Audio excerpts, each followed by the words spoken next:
Good afternoon and welcome to Marriage Investors. This is our first episode, and today we're going to talk about why marriage in this series. My name is Cel, and this is Val. And I want to tell you, first of all, we'll talk a little about why Cel, why my name is Cel. Actually, my full name is Marcellus.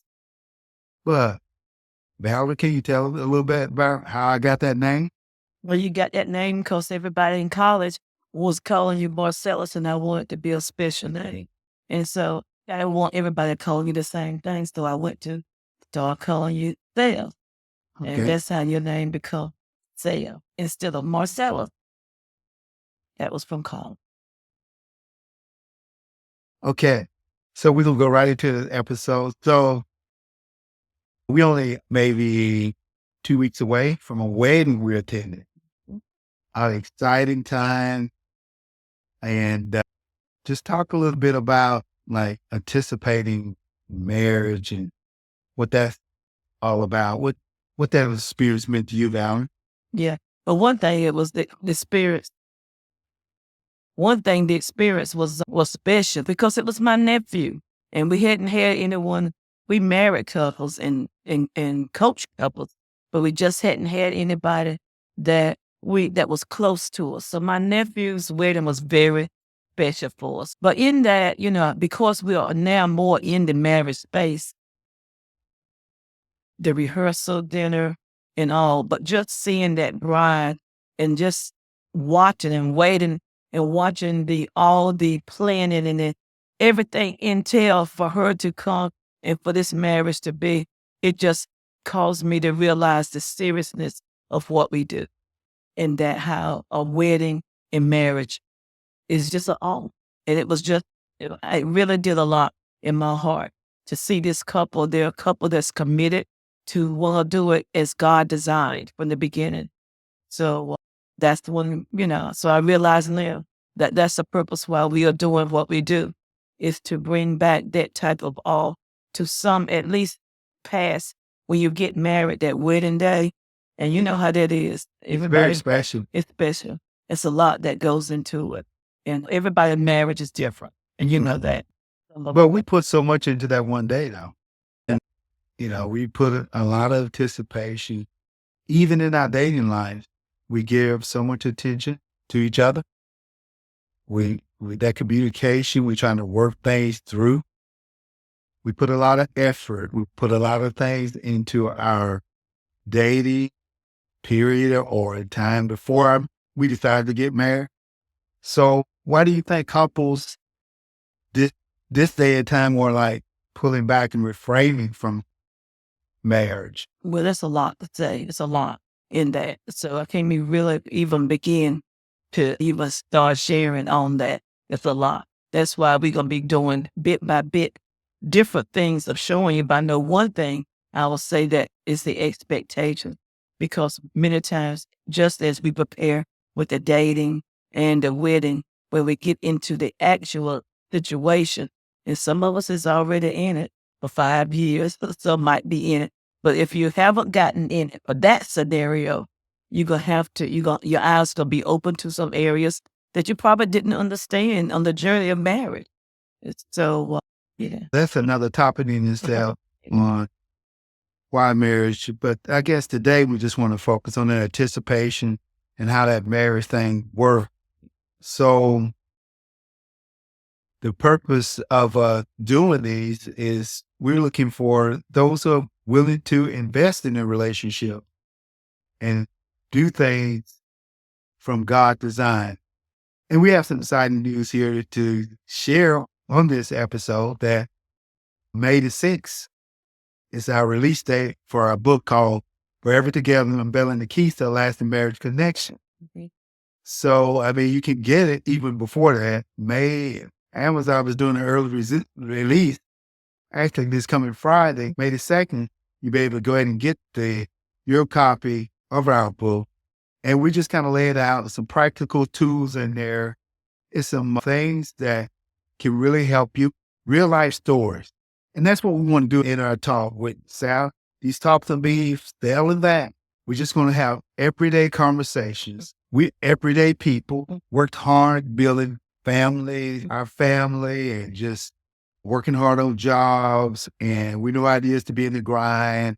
And we just know the practical side of marriage. We want to talk about that and want to encourage, the young and those who are wherever you're at, whatever point you might find yourself, that, marriage is a great place to be.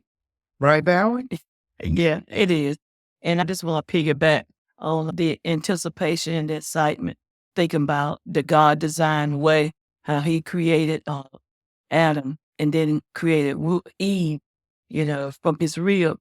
And that moment I know it had to be a wow moment. But I just realized that in First Peter and Second Peter, chapter 1 and 3, it said that God has given us everything that pertains to life and godliness. And I think we're in a culture, and the reason why we wrote the book is that we're in a culture where we are separating. We don't think God's principles can cause our marriage to be life and not in a death situation. And I think why we are doing this is that we're leaving too much on the table these days, especially from a Christian standpoint. We're not allowing God, like in Second Peter, to show us what life can be in a marriage, life in godliness. And that's the reason why we're doing the podcast and emphasizing the marriage space. So when you meet a couple, are they positive about the relationship? Or, first of all, our first reaction that we get from a lot of couples, though, as being marriage coaches, is that, oh no, I don't need any help. I'm good. But it's not really about help. We actually consider ourselves, don't you think, Valerie, as strength coach? Like in a NFL setting or a sports setting where they have the strength and conditioning coach, the coach to help you build your body. But we kind of help you. And our desire is to help you build that marriage that's going to last over time. And just talking from an everyday standpoint, on everyday conversation, simple things that you can do just to stay connected. Because it is a long time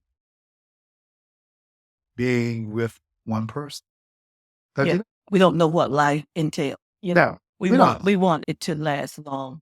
And reason why I was saying when couples have the I'm not so excited, is because we asked ourselves, what is the examples that they have seen in their marriage or wedding? Very few of us have had examples, really. And even in the Bible, there's not, but God has, and that's the reason why we're doing podcasts and wrote the book. God has specific tools that he has laid out of principles that we can live to learn to have that life of loving one another or that life of serving one another in ways that will bring more joy into that marriage instead of settling. So all the podcasts we do, hopefully there'll be ones that can help you guys as well to start looking at marriage from a different standpoint, a different lens.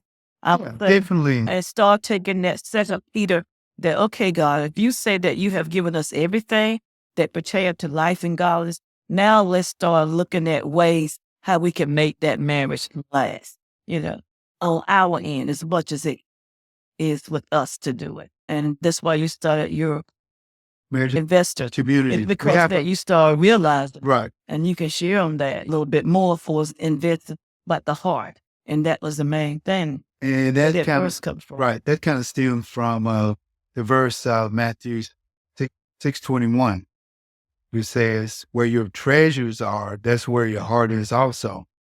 So, if your heart is really into your marriage, and we'll talk about that too, and 2 levels of commitment. That day, that special day of the wedding, things are exciting. So, 5 years go by, then 10 years go by, then 15 years go by. We have a tendency of being, getting complacent or losing that excitement. So and that's what we're going to talk about is the spark Just keeping it spark, staying connected, and different things you can do over time to stay connected. Mhm. And that's what my book is all about. It gives you 7 biblical principles on staying connected in your marriage. Things that you can implement, you put in place. But it takes 2 people. Mhm. And I'm Really. glad you said it take two, because in the original God plan in Genesis, Right. it said that, two is better. In Mark also, it said two is better than one. Where is it you had the two is better than one syndrome? Where 2 is better than 1. one? Yeah, two better than 2 one. become 1. Two become one, and two is better than one. Of two become one. Ecclesiastes. Ecclesiastes, that's the one I'm talking about. That the Okay. two become two is better than one. Right. So when you start seeing marriage as two people coming together to have domain and to dominate, and to really be great stewards, and having two people with the same mindset is what God will have. It should be powerful. More should be happening in that relationship. Don't you Oh, think? yeah. Oh, Yeah, and it's because that's wasn't it? Ecclesiastes. Yeah. 2 is better than 1. It says with one fall, the Mhm. other one helps them up. And then when the other one falls, the other one helps them up. So it's helping each other.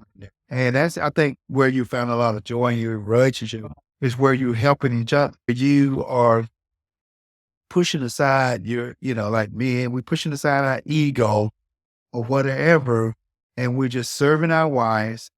And, we do everything we can to help them. And we're staying connected in every aspect of our relationship. Mhm. And we're going into that. Yeah, There's right. a lot that we can talk to.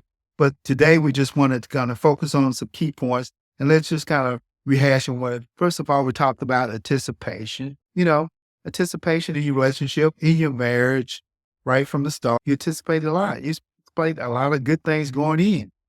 So you want to keep that momentum and just keep going in that direction. So in the end, Van, you talked about one other thing. You talked about God's purpose and design. Yeah. So, and we His talked purpose about that that. is died, and the how with the anticipation, all the wildness in it. That, you just think about it. I just keep thinking about if God can create male and create a woman from the side, he's just that powerful. Why do we not think he can carry us through our marriage relationship? If a powerful God can create and do all of that, and that's what we're gonna be talking about. That here he is serving. I think we have tried separating it, our marriage from our jobs, our work, and we don't think we need to put nothing into it. So that, you know what I mean. So that's what I'm excited about for all these episodes we're gonna be doing, and that we're gonna be putting in, that we're gonna show you ways that we're putting out to enhance that marriage, how to really bring it to a place that I think we're selling and not really pushing for. To get more resources and information, you can go to my website, and that's marriageinvestors.net, and join that community of those who wants to invest in a relationship. I put a lot of resources out there. I have a power out there, and I do free guides and just showing you different ways. And it's little simple things that you can do to invest in your marriage and your relationship. So I think that's going to be it for today, right? That's right. And really look forward to many more episodes of Val and Cel where we'll have these conversations. It's going to be just conversations here in the house, talking about marriage, enhancement, and things that we can do to make our life even better and happy together. Invest in your relationship to strengthen your bond and connection. See you soon. God bless.